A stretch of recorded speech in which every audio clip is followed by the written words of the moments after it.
திருப்பரங்குன்றம் அழகிய முருகா தீராவினைகள் தீர்த்திட வேண்டும்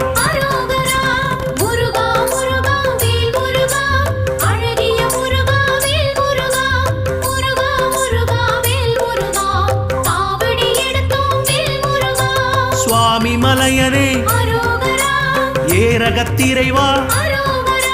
அப்பனுக்கு பாடம் சொன்ன ஆறுமுகவேலா